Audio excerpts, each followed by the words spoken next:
La famille de mon défunt fiancé veut la bague qu'il m'avait achetée et m'a assignée en justice. Je me suis fiancée à John après 4 ans de relation. Lorsqu'il m'a demandé en mariage, la bague qu'il a utilisée était trop grande de 2 tailles. Nous sommes allés au magasin où il l'avait achetée et il avait gardé le reçu. Nous avons trouvé la bonne taille et gardé le même style. 10 mois après la demande en mariage, John est décédé dans un accident de voiture. J'ai utilisé les économies réalisées pour le mariage pour payer ses funérailles. Le lendemain de l'enterrement, le frère de John est venu me demander la bague. Je lui ai demandé pourquoi il m'a répondu que la bague avait été transmise dans leur famille depuis 5 générations. Je lui ai dit que c'était de la foutaise parce que j'avais la preuve que la bague avait été achetée pour moi il y a moins d'1 an. Nous avons discuté un peu et il est parti en claquant la porte. Ensuite, la famille de John m'a appelé pour me dire que j'étais une menteuse et pour réclamer la bague. J'ai ensuite reçu une lettre de leur avocat. Dans cette lettre, ils me demandaient également de leur rembourser les frais d'enterrement de John. J'ai donc pris un avocat, j'ai montré la preuve de la bague et la preuve que j'avais payé les funérailles. Nous sommes allés au tribunal et j'ai gagné. Je pensais que cette folie était terminée jusqu'à ce que la sœur de John m'envoie un message récemment. Elle et son petit ami sont fiancés, mais n'ont pas de bague et elle veut la bague de John. Après que j'ai dit non, elle est devenue folle et m'a envoyé des messages sans arrêt.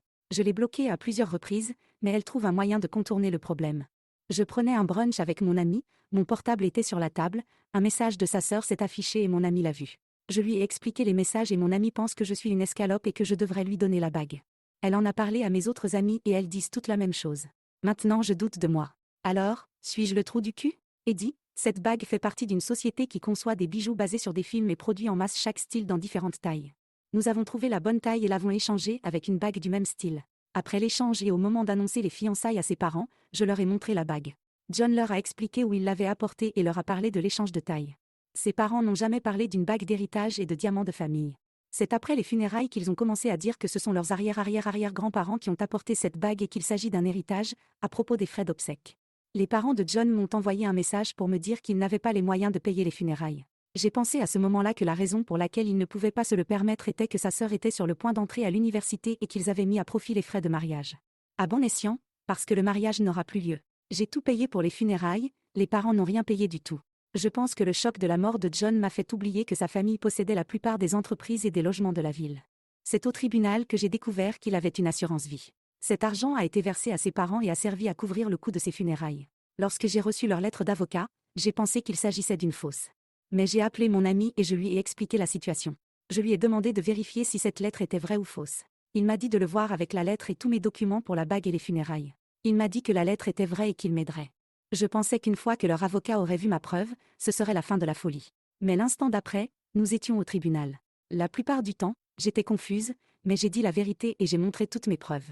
Le juge m'a accordé le remboursement des frais d'obsèques, des frais juridiques et de la détresse émotionnelle. J'ai ensuite contacté sa sœur. Dans son premier message demandant la bague, elle a dit que John voudrait qu'elle l'ait parce qu'elle aurait l'impression que John fait partie de la prochaine étape de sa vie et que son esprit sait qu'il n'est pas oublié. La sœur sait que la bague a été apportée par John parce qu'elle était à la fête de fiançailles. Lors de la fête, nous avons raconté à tout le monde comment s'était déroulée la demande en mariage et comment nous avions échangé les bagues en raison de problèmes de taille. J'aurais dû mentionner que la bague est sur le thème du Seigneur des Anneaux et que nous avions prévu un mariage sur le thème du Seigneur des Anneaux parce que nous nous étions rencontrés lors d'un événement sur le thème du Seigneur des Anneaux. Je me souviens que ma sœur a dit à John de changer la bague pour une bague sur le thème de Disney, qu'elle a protesté contre notre idée de thème et qu'elle a dit que nous devrions plutôt faire un mariage sur le thème de Disney pendant la fête de fiançailles. Quant à l'ami du brunch qui a vu les messages de sa sœur et en a parlé aux autres, il a lu le premier message de sa sœur demandant la bague. Mon ami pense qu'elle a de bonnes raisons de vouloir la bague. Il pense également que la bague devrait être utilisée, et non pas rangée dans une boîte quelque part ou très probablement perdue. J'ai souligné que j'utiliserais la bague, je l'ai portée pendant les fiançailles, la folie du tribunal avec sa famille, et je l'ai gardée pendant 1 an après avoir gagné le procès. Ensuite, je n'ai porté la bague qu'à son anniversaire et à l'anniversaire de notre première rencontre, lorsqu'il m'a demandé en mariage et lorsqu'il est mort. Mon ami m'a traité de trou du cul triste et égoïste et est parti en claquant la porte. L'instant d'après, mon autre ami a commencé à m'envoyer des messages pour me dire que j'étais un trou du cul et que sa sœur devrait avoir la bague. Après les récents messages de sa sœur, j'ai appelé mon ami avocat. Je lui ai envoyé des captures d'écran de ces messages et nous avons rendez-vous cette semaine. Je repense aussi à mon amitié avec les amis qui disent que je suis un trou du cul et que je devrais donner la bague à sa sœur.